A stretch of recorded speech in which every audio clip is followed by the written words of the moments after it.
नमस्कार दोस्तों, मैं विकास शाक्य एक बार फिर से आप सबका स्वागत करता हूं अपने चैनल पर। और आज हम डिस्कस करने जा रहे हैं ईश उपनिषद के चार श्लोक, श्लोक नंबर 9, 10, 11 और 12 का अर्थ, उसके भावार्थ को हम डिस्कस करेंगे।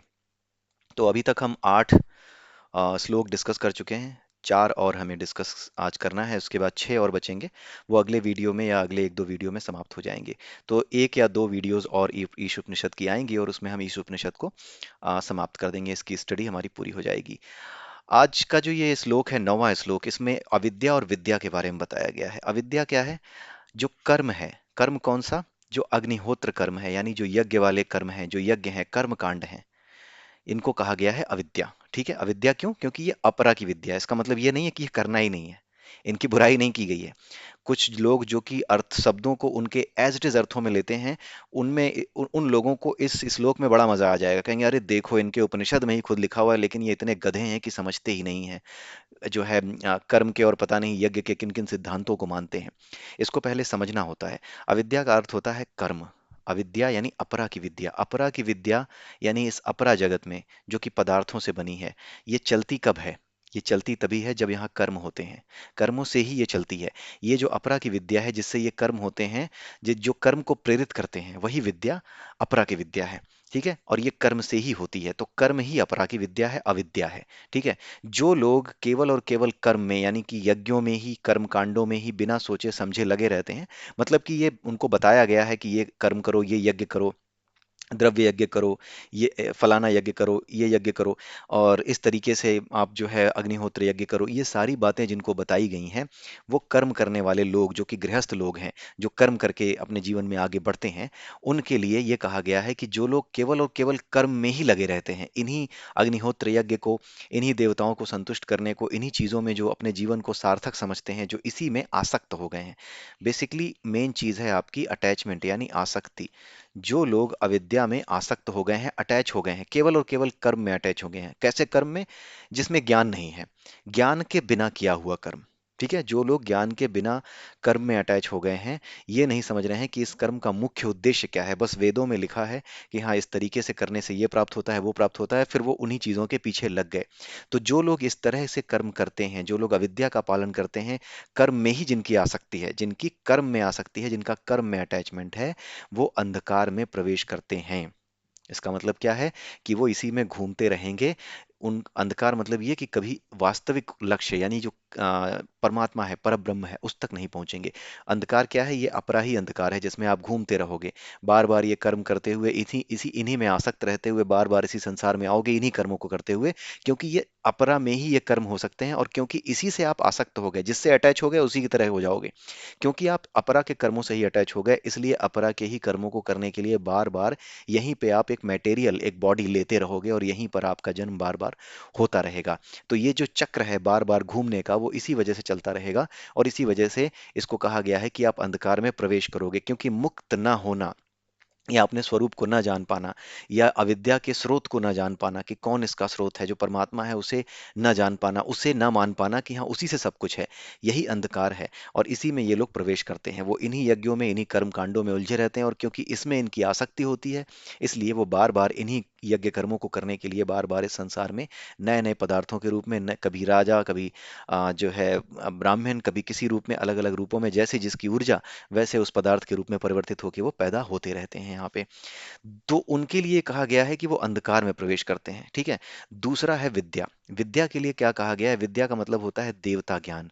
देवता ज्ञान का मतलब क्या? जो कि दैवीय ज्ञान है, यानी कि जो कि ऑस्पिशियस नॉलेज है, जो कि देवत्व का नॉलेज है। देवत्व का मतलब क्या? आपने शरीर के 5 कोषों के बारे में पहले भी डिस्कस किया हुआ है हम लोगों ने। ठीक है, ये तीसरा कोष, ये चौथा कोष, ये पांचवा कोष। इन 5 कोषों में से जो तीसरा कोष है, वो है मनोमय कोष, जिसमें वासना के बीज मनुष्य भरता है। किससे प्रभावित होकर के? सत, रज और तम, इन 3 गुणों से प्रभावित होकर के यहाँ पर वासना के बीज भरता है। कुछ बीज सतोगुण से प्रभावित होते हैं, कुछ बीज रजोगुण से, और कुछ तमोगुण से। इनकी व्याख्या पिछले वीडियो में की गई है कि कौन से जो है कर्म किस तरह के बीज उत्पन्न करते हैं, किस तरह की वासना के बीज किसके अंदर उत्पन्न होते हैं, सतोगुणी के अंदर किस तरह की वासना के बीज उत्पन्न होते हैं, रजोगुणी के अंदर कैसे होते हैं, तमोगुणी के अंदर कैसे होते हैं। ये सब हमने पिछले इस वीडियो में डिस्कस किया हुआ है। ठीक है। तो यहाँ पे ये कहा जा रहा है कि जो देवता ज्ञान यानी कि जो ऑस्पिशियस नॉलेज है, यानी कि जो इससे फ्री होने के नॉलेज में, यानी कि ये जो ज्ञान है ना, जो कि इससे मुक्त करता है, जो आपको एक सांसारिक से दैव पुरुष बनाता है, देवत्व जागृत करता है आपके अंदर, जो आपको वासनाओं से मुक्त करके सभी के लिए कर्म करने की प्रेरणा यानी कंपैशन जनरेट जो करता है, उसकी जो विद्या है, वो उसको जानने की विद्या को विद्या कहा जाता है, उसे ज्ञान कहा जाता है। जो लोग इस दैवत्व के ज्ञान यानी देवताओं के ज्ञान यानी इस ज्ञान को, जिससे कि अंतःकरण शुद्ध होता है, जो लोग इस ज्ञान में आसक्त हो जाते हैं, अटैच हो जाते हैं, उसी ज्ञान में उनको आनंद आने लगता है। आनंद आने को कैसे पहचानेंगे कि आपको आनंद आने लगा है? आप ये चीजें सीख करके ऐसा आदमी खोजेंगे, ट्रेन में, बस में, कहीं भी, ऑफिस में, कहीं भी ऐसा आदमी खोजेंगे जो इनसे आप पर डिस्कस करे, और वहां आप इन बातों को कह सकें। बेसिकली आप जो जानते हैं उसे कहने का, जो विद्या आप जान गए हैं, जो ज्ञान आपको मिल गया है कहीं से पढ़कर, कहीं से जान करके, उसे आप व्यक्त करने के लिए व्याकुल रहेंगे। आपको लगेगा कि कहीं कोई ऐसी बात छिड़े तो मैं बीच में बोलूं और अपने आप को मैं जो है क्या करूं, अपने आप को प्रेजेंट करूं। ठीक है। तो ये लोग जो होते हैं, जो इस तरह के लोग होते हैं, जो ज्ञान को ही सब कुछ मांगते हैं लेकिन कर्म को छोड़ देते हैं, कर्म को कम आंकते हैं और ज्ञान को ज्यादा आंकते हैं, वो और भी ज्यादा घोर अंधकार में प्रवेश करते हैं। अब आपको समझ में आ रहा होगा कि जब भगवान कृष्ण से अर्जुन ने कहा कि अगर ज्ञान कर्म से श्रेष्ठ है तो क्यों ना मैं ज्ञान के मार्ग पे चलूं, कर्म के करके मैं इतने लोगों की हत्या क्यों करूं, ऐसा भीषण कर्म क्यों करूं जिसमें मुझे इतने लोगों की हत्या करनी पड़ेगी। उसका कारण अब आपको समझ में आ रहा होगा कि ऐसा भगवान कृष्ण ने क्यों कहा था, कि ज्ञान का मार्ग कर्म को छोड़ करके अगर जाते हो, कर्म को छोड़ के अगर ज्ञान के मार्ग पे जाते हो तो वो सिद्धि का मार्ग नहीं है। क्योंकि घोर अंधकार, पहला वाला तो जो कर्म कर रहा है वो तो अंधकार, जो कर्म को ही सब कुछ मान रहा है वो तो अंधकार में जा ही रहा है, लेकिन जो ऐसा है, सोच रहा है कि केवल ज्ञान ही सब कुछ है और कर्म छोड़ देना चाहिए ज्ञान की खातिर, ज्ञान के लिए कर्म छोड़ देना चाहिए, तो ऐसा व्यक्ति और भी ज्यादा घोर अंधकार में प्रवेश करेगा। ठीक है। इसीलिए अर्जुन को वो रोक रहे थे कि नहीं, ज्ञान तो बता तो दिया उन्होंने कि हाँ ज्ञान श्रेष्ठ है कर्म से, लेकिन कर्म छोड़ के नहीं जा सकते। ज्ञान कर्म से श्रेष्ठ किस सेंस में है? ज्ञान कर्म से श्रेष्ठ इस सेंस में है कि वो कर्म को सही तरीके से करने का तरीका बताता है, लेकिन कर्म करना ही पड़ेगा, क्योंकि जब वो सही तरीके से कर्म करते जाओगे तब विद्या की जो गुत्थियां हैं, जो ज्ञान की गुत्थियां हैं, वो खुलती जाएंगी। आई रिपीट, ज्ञान से आपको ये पता चलता है कि कर्म कैसे करना है। जब ये साइकिल शुरू होता है, यानी ज्ञान से कर्म का, ठीक है, ज्ञान से कर्म का, ज्ञान जानते हुए कर्म करिए, ज्ञान को रखते हुए कर्म करिए, ज्ञान युक्त कर्म करिए, ऐसा कर्म जिसमें ज्ञान हो पीछे, सही तरीके से करने का ज्ञान हो कर्म को।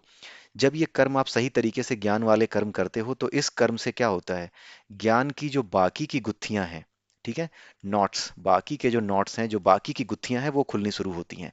जब वो खुलनी शुरू होती हैं तो कर्म और परिष्कृत होते हैं, क्योंकि ज्ञान और कर्म का चक्र ऐसे ही चलता रहता है। इस कर्म से फिर एक ज्ञान की गुत्थी खुलती है, फिर इस तरीके से ये चक्र पूरा चल करके आपको क्या करता है, दोनों तरीके से ज्ञान और कर्म मिल करके जब इस तरीके से चलते हैं तब वो आपको मुक्त करते हैं। ज्ञान का, ज्ञान युक्त कर्म का उद्देश्य है, ज्ञान युक्त कर्म को करने को ही कहा जाता है, ज्ञान युक्त कर्म का उद्देश्य है ज्ञान की गुत्थियां खोल करके कर्म के माध्यम से और आगे बढ़ते चले जाना, और सारी गुत्थियों को खोलने पर आपको ये पता चलता है कि ये सारी गुत्थियां बनाने वाला, ये सारे ज्ञान कर्म, ये सब कुछ इस सृष्टि में डालने वाला और कोई नहीं, वो एक परम तत्व है। जानना इसी को था, उसके बाद ये सब अपने आप छूट जाता है। बहुत ही गूढ़ कॉन्सेप्ट है ये, इतनी आसानी से पकड़ में नहीं आता। अर्जुन ने भी जो क्वेश्चन पूछा था, आज तक कई लोगों के लिए वो रहस्य बना रहता है कि अर्जुन ने गलत क्या कहा था। एक तरफ भगवान कृष्ण ने कहा कि ज्ञान कर्म से श्रेष्ठ है, तो जब अर्जुन ने बोला कि मैं, ज्ञान जब कर्म से श्रेष्ठ है तो मैं ज्ञान ही के मार्ग पे क्यों ना चलूं, कर्म के मार्ग पे क्यों न चलूं, तो भगवान कृष्ण ने उसे मना क्यों किया था? जो आंसर दिया था वो कई लोगों को पकड़ में नहीं आता है। उसका आंसर यहाँ पर ही है ईश उपनिषद में, कि जो लोग अविद्या यानी कर्म पर विश्वास करते हैं, जो केवल और केवल कर्म करना चाहते हैं, कि उनके सामने जो आया उसको करते जा रहे हैं, लेकिन ज्ञान की ओर नहीं देख रहे कि ये कर्म कैसे किया जाता है, वो अंधकार में प्रवेश करते हैं। और जो लोग कर्म किए बिना केवल ज्ञान पर ही जोर देते हैं, वो और भी ज्यादा घोर अंधकार में प्रवेश करते हैं। तो भगवान कृष्ण अर्जुन को इसी घोर अंधकार से बचाना चाह रहे थे। ठीक है। जो दैव ज्ञान है, देवता ज्ञान, आप समझ गए होंगे, अपने मन को वासनाओं से मुक्त करने का ज्ञान, ये दैवत्व का ज्ञान है। और जो इस ज्ञान को जानता है वही देव ज्ञान रखता है और वही देवत्व को प्राप्त कर लेता है। ठीक है। तो यहाँ पर आई होप कि आपको समझ में आया होगा कि ज्ञान और कर्म का रिलेशन क्या है। अब आगे के जो बाकी के श्लोक हैं, उन श्लोकों में भी चीजें आपको बड़ी आसानी से क्लियर होंगी। यहाँ पे ये बताया जा रहा है 10वें श्लोक में, 9वां श्लोक क्लियर हो चुका है। ज्ञान युक्त कर्म करना होता है, ज्ञान केवल ज्ञान में जो पड़ा हुआ है वो अत्यधिक अंधकार में प्रवेश करेगा, जो कर्म में पड़ा हुआ है वो भी अंधकार में ही प्रवेश करेगा। ये अंधकार में और ये बहुत ज्यादा अंधकार में। इसलिए जब ज्ञान और कर्म को मिलाएंगे तब प्रकाश होता है। प्रकाश तभी होगा जब ज्ञान और कर्म दोनों को मिलाएंगे, यानी ज्ञान युक्त कर्म करेंगे। यानी कर्म कैसे किया जाए इसका ज्ञान रखते हुए जब कर्म करेंगे तो एक के बाद एक ज्ञान की दूसरी गुत्थियां खुलती जाएंगी। कर्म काटते हुए, कर्म को कर्म से काटते हुए ज्ञान की गुत्थियां खोलना ही मुख्य उद्देश्य होता है कर्म योग का। अगर ये उद्देश्य नहीं है, कर्म को केवल कर्म की तरह किए जा रहे हो और ज्ञान को उसमें शामिल नहीं किया गया है, तो वो अंधकार ही है।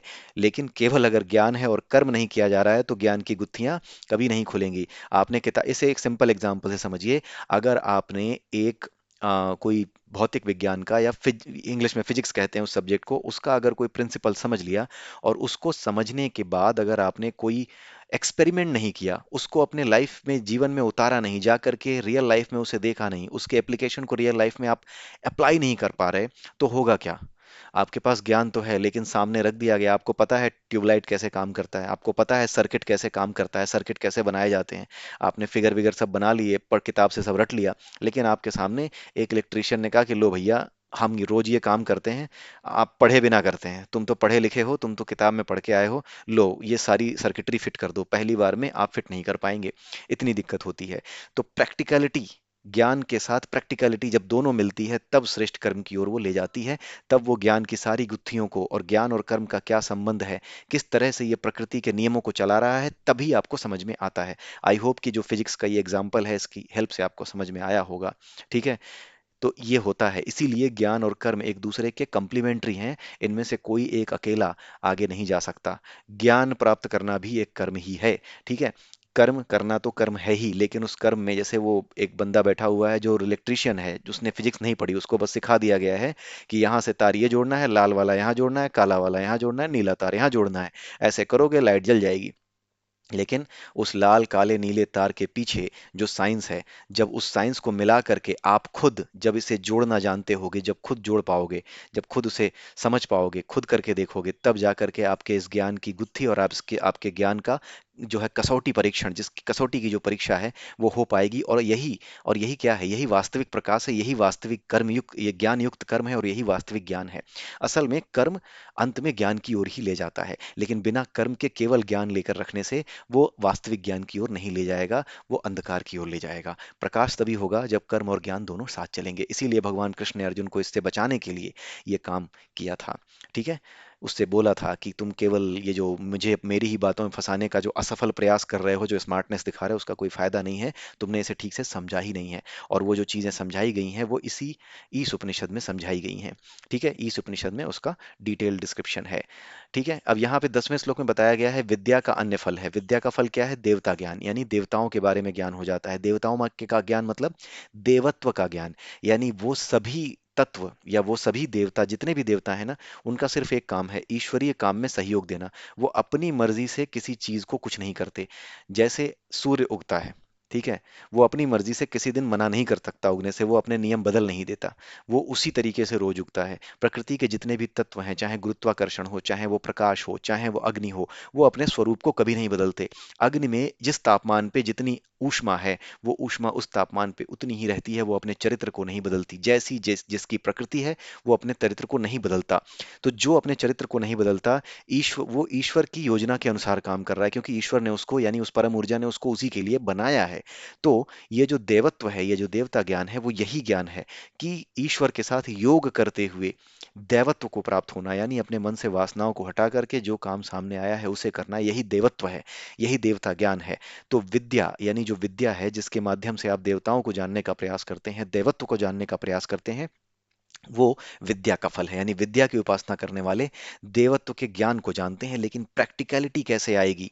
आपने पढ़ के तो रख लिया, लेकिन प्रैक्टिकलिटी कब आएगी? जब आपके जीवन में वो उतरा हो। ठीक है। पता चला पढ़ के तो गए, लेकिन बाहर निकलते ही सब गुड़गोबर, कुछ पता ही नहीं है। जब करने बैठे तो पता चला कि सब बिगड़ रहा है, फ्रस्ट्रेशन हो रही है, समझ ही नहीं पा रहे हैं कि पढ़ा तो है सब कुछ, लेकिन करें कैसे? चोरी नहीं करनी चाहिए, ठीक है, डाका नहीं डालना चाहिए या भ्रष्टाचार नहीं करना चाहिए, लेकिन जैसे ही सरकारी नौकरी लगी, पता नहीं कब भ्रष्टाचरण कर बैठे। ठीक है। या फिर कोई भी नौकरी लगी, इट्स नॉट अबाउट सरकारी नौकरी, किसी भी जॉब में कहीं पर भी, प्राइवेट सरकारी हर जगह करप्शन का जो माहौल है आज की डेट में, उस माहौल में आप कब फंस गए आपको खुद पता नहीं चलता, और आप ये पढ़ के भी बैठे हैं। ठीक है, तो ये सबके साथ होता है, ऐसा नहीं है मेरे साथ नहीं होगा या किसी और के साथ नहीं होगा, ये सबके साथ होता है, सब पे लागू होता है। स्वीकार्यता, इस बात को एक्सेप्ट करना ही ज्ञान की पहली सीढ़ी है। गलतियां करते रहोगे कोई बात नहीं, लेकिन जानबूझ के गलतियां मत करो। जिस दिन गलतियों का एहसास हो जाए उस गलतियों को छोड़ते जाओ, या फिर अगर गलती हो भी गई है तो आप ये मानो कि हाँ ये हो गई, ये हमारी प्रकृति थी, हो गई, अनासक्त है, अनासक्त हो जाओ उससे, कि हाँ कुछ मतलब उसको लेकर के आप अपने आप को बुरा मत फील करो। अपने भीतर आप ये फील मत करो कि एक कोई कुंठा आ जाए आपके भीतर कि हाँ ये मैंने क्या कर दिया ना। वो प्रकृति थी, आप अब वो आपका अपना चरित्र था जब आपने वो किया, आज आपका चरित्र दूसरा है, आप दूसरे तरीके से काम करिए। और यहाँ पे अविद्या के बारे में बताया गया है, यानी कर्म, कर्म के बारे में बताया गया है कि इसका फल अलग है, यानी विद्या का फल अलग है और कर्म का फल अलग है। ये दो अलग अलग फल हैं।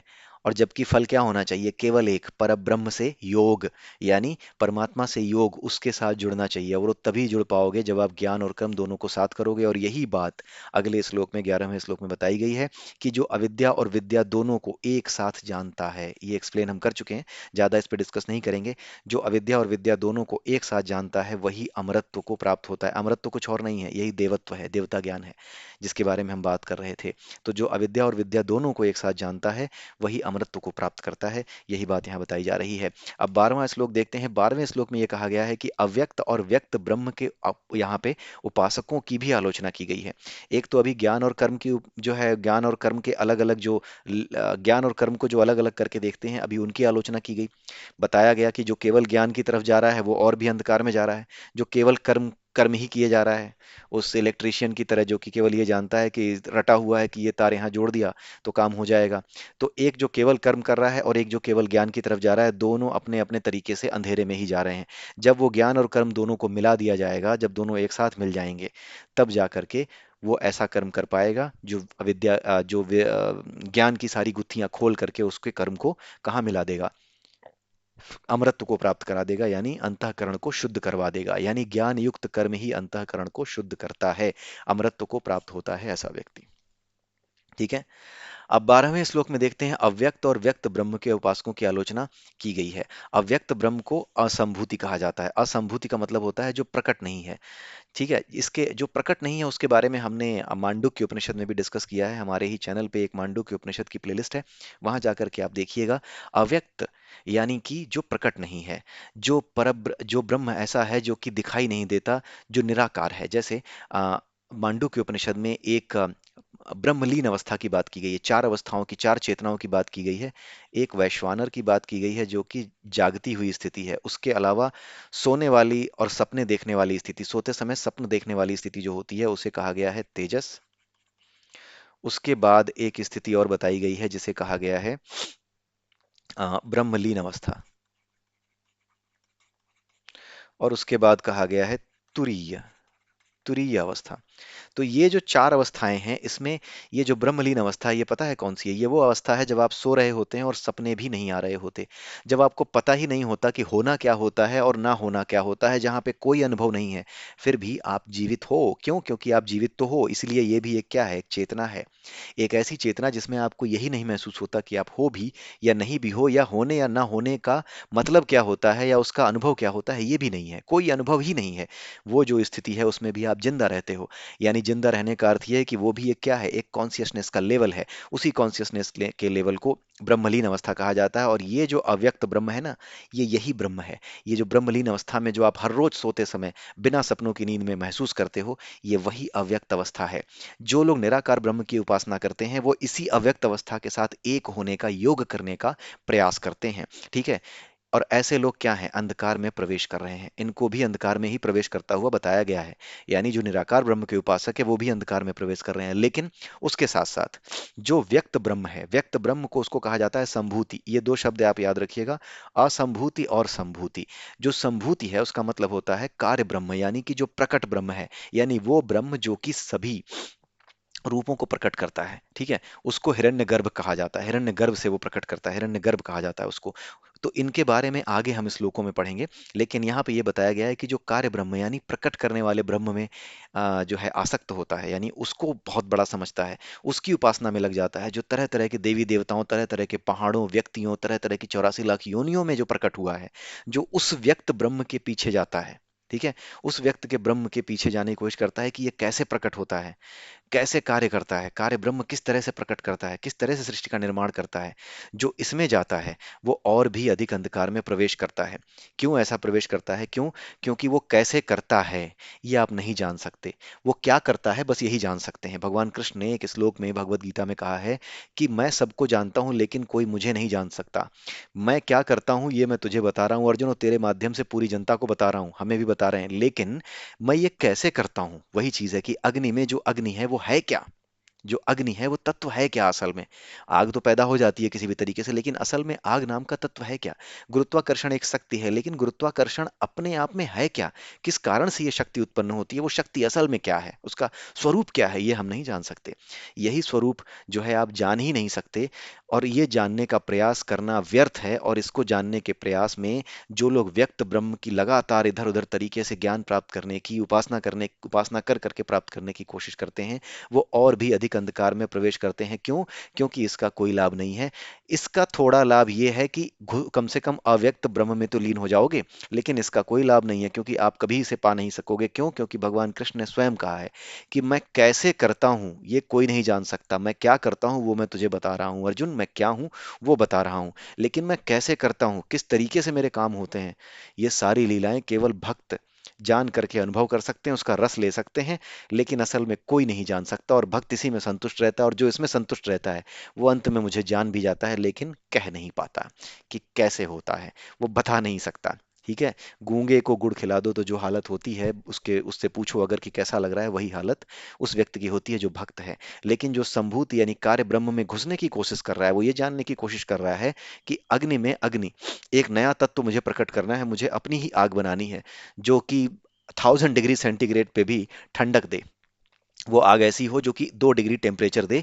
अगर मैं आज की 1000 डिग्री टेम्परेचर पे भी जब वो प्रकट हो आग, तो वो केवल 2 डिग्री महसूस हो, प्रकट वो 1000 डिग्री पे हो। ठीक है, तो वो चीज मैं नहीं कर सकता, अगर मैं करना चाहूं तो वो पता ही नहीं कर सकते। हम कोई नया तत्व नहीं बना सकते, जो इस संसार में तत्व हैं विज्ञान उन्हीं की व्याख्या कर सकता है, उनकी रिवर्स इंजीनियरिंग करते हुए अंत में अगर पहुंचेगा तो उसी परम तत्व पे पहुंचेगा जिसे परमात्मा कहते हैं। लेकिन विज्ञान के माध्यम से वो पहुंच नहीं सकता, वो विज्ञान के बस का नहीं है। विज्ञान केवल और केवल आपको एक एक एंड पे लाके छोड़ देगा, जहां पे आपको यही लगेगा कि बस इसके आगे भौतिक पदार्थों का अध्ययन यानी भौतिक विज्ञान का अध्ययन, भौतिक विज्ञान के अध्ययन के लिए जिन चीजों का इस्तेमाल किया जा रहा है उनका सहारा लेकर के अब और आगे जाया नहीं जा सकता। तो जब ये एहसास हो जाता है तब व्यक्ति बाहर के बजाय भीतर उतरता है। जब वो भीतर उतरता है तब वो सारी ज्ञान प्रकट होते हैं, और अंत में उसे पता लगता है कि जो कुछ है वो भक्ति ही है। तो अंत में वहीं पे जाता है सब कुछ। तो ये जो दो चीजें हैं, अभी तक तो हमने कर्म और ज्ञान को लेकर के डिस्कस किया कि कर्म करने वाला, केवल कर्म करने वाला अंधकार में, और केवल ज्ञान की तरफ जाने वाला वो बहुत बड़े अंधकार में, क्योंकि वो प्रैक्टिकलिटी कभी समझ नहीं सकता। तो दोनों मिल करके जब साथ चलेंगे तभी वास्तविक सिद्धि होगी, ये हमने समझा। उसके अलावा एक अव्यक्त और व्यक्त ब्रह्म के लिए जो उपासक हैं उनकी आलोचना की गई है, उनके बारे में डिटेल डिस्कशन हम अगले वीडियो में करेंगे। तो एक इंट्रोडक्शन अव्यक्त और व्यक्त ब्रह्म का आज हमने ले लिया, उसके अलावा कर्म और ज्ञान को थोड़ा समझा। तो आई होप, मैं उम्मीद करता हूँ कि आपको ये समझ में आया होगा। अगले वीडियो में फिर मिलेंगे, तब तक के लिए जय श्री कृष्णा, जय सिया राम, जय श्री राधे।